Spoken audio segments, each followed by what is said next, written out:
ಪದೇ ಪದೇ ಈ ರೀತಿ ಆಗ್ತಾ ಇದೆ. ಯಾರು ಇದಕ್ಕೆ ಹೊಣೆ ಆಗ್ತಾರೆ, ಯಾರು ಸೂಪರ್ಡೆಂಟ್ ಇದ್ದಾರೆ, ಯಾರು ಕೆಳಗಿನ ಲೆವೆಲಿನ ಅಧಿಕಾರಿಗಳಿದ್ದಾರೆ, ಅವ್ರ ಮೇಲೆ ಇಮಿಡಿಯೇಟಾಗಿ ಕ್ರಮ ತಗೊಳ್ಬೇಕು, ನನಗೆ ವರದಿಯನ್ನು ಕೊಡಬೇಕು ಅಂತ ನೆನ್ನೆ ಕೇಳಿದ್ದೇನೆ. But I will not tolerate this nonsense. Enough is enough. ಯಾಕೆಂದರೆ ಇದು ತುಂಬ ಈ ರೀತಿ ಆಗಬಾರ್ದು. ಇದು ನಾವು ಅಲ್ಲಿ ಕೆಲವು ಸಂದರ್ಭದಲ್ಲಿ ಸ್ಟಾಫ್ ಕಡಿಮೆ ಇದ್ದಾರೆ ಅಂತ ಹೇಳ್ತಾರೆ, ಆದರೆ ಇರುವಂಥ ಸ್ಟಾಫ್ಸು ಸರಿಯಾಗಿ ಕೆಲಸ ಮಾಡಬೇಕಲ್ವಾ. That is not an excuse.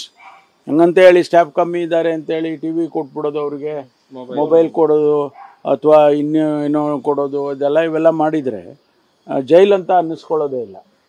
ಅದಕ್ಕಾಗಿ ನಾನು ವರದಿ ಕೇಳಿದ್ದೇನೆ. ನಾನು ಇಮಿಡಿಯೇಟಾಗಿ ನಾನೇ ಒಂದು ಸಭೆ ಮೀಟಿಂಗ್ ತೊಗೊಳ್ತೀನಿ. ಮೀಟಿಂಗ್ ತೊಗೊಂಡು ಏನು ಲ್ಯಾಪ್ಸಸ್ ಇದೆ, ಅದಕ್ಕೆ ಏನು ಮಾಡಬೇಕು, CCTV ಕ್ಯಾಮ್ರಾಗಳು ಮತ್ತು ಎಲ್ಲ ನಾವು ಜಾಮರ್ಸು ಇವೆಲ್ಲ ಅಪ್ರೂವ್ ಮಾಡಿದ್ದೀವಿ, ಅಪ್ರೂವ್ ಮಾಡಿ ಕೊಟ್ಟಿದ್ದೀವಿ. ಅದನ್ನು ಇಂಪ್ಲಿಮೆಂಟು ಕೂಡ ಕೆಲವು ಕಡೆ ಮಾಡಿದ್ದಾರೆ, ಕೆಲವು ಕಡೆ ಇನ್ನೂ ಮಾಡಬೇಕಾಗಿದೆ. ಅದಕ್ಕೆ ಸೀರಿಯಸ್ ಆಗಿ ತೊಗೊಂಡು ಅದಕ್ಕೆ ಕ್ರಮ ತಗೊಳ್ಳೋದಕ್ಕೆ ನಾನು ಸಭೆಯನ್ನು ಕರೀತೇನೆ, ಅಧಿಕಾರಿಗಳ ಸಭೆಯನ್ನು. ಎನ್ಕ್ವೈರಿಗೆ ಈಗಾಗಲೇ ನನಗೆ ವರದಿ ಕೊಡಿ ಅಂತ ಹೇಳಿದ್ದೇನೆ. ಒಂದು ವೇಳೆ ನಮಗೆ ಆ ವರದಿಯಲ್ಲಿ ಸಮಾಧಾನ ಆಗಲಿಲ್ಲ ಅಂತಂದರೆ ನಾನು ಬೇರೆ ಒಂದು ಸಮಿತಿಯನ್ನು ಸೆಟಪ್ ಮಾಡ್ತೀನಿ.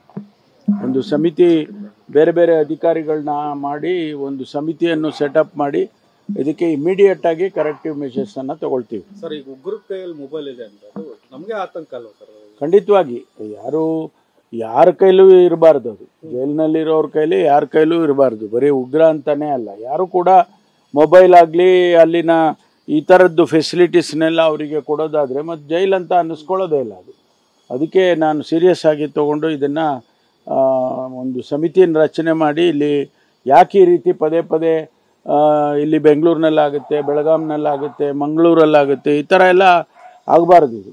ಅದಕ್ಕೋಸ್ಕರ ಅದನ್ನು ಸೀರಿಯಸ್ ಆಗಿ ತೊಗೊಂಡು ಅದಕ್ಕೇನು ಕ್ರಮ ಮಾಡಬೇಕೋ ಅದನ್ನು ಮಾಡ್ತೀನಿ. ಸರ್, 2023 ಅಥವಾ 2022 ವಿಡಿಯೋಗಳು ಅಂತ ಹೇಳ್ತಾರೆ, ಅದು ನಿಜನಾ ಸರ್? ಅದು ಇಲ್ಲ, ಅದನ್ನೇ ನಾನು ಹೇಳಿದ್ದು. ನನಗೆ ಕೆಲವರು ಹೇಳಿದ್ರು ಇದು ಹಳೆ ವಿಡಿಯೋ ಹಾಕಿದ್ದಾರೆ. ಹಿಂದೆನೂ ಕೂಡ ಹಳೆ ವಿಡಿಯೋಗಳನ್ನು ಬೆಳಗಾಂನಲ್ಲಾದಂಥ ಸಂದರ್ಭದಲ್ಲಿ ಹಳೇದು ಹಾಕಿದ್ದಾರೆ. ಅದನ್ನು ವೆರಿಫೈ ಮಾಡಿದ್ವು ನಾವು.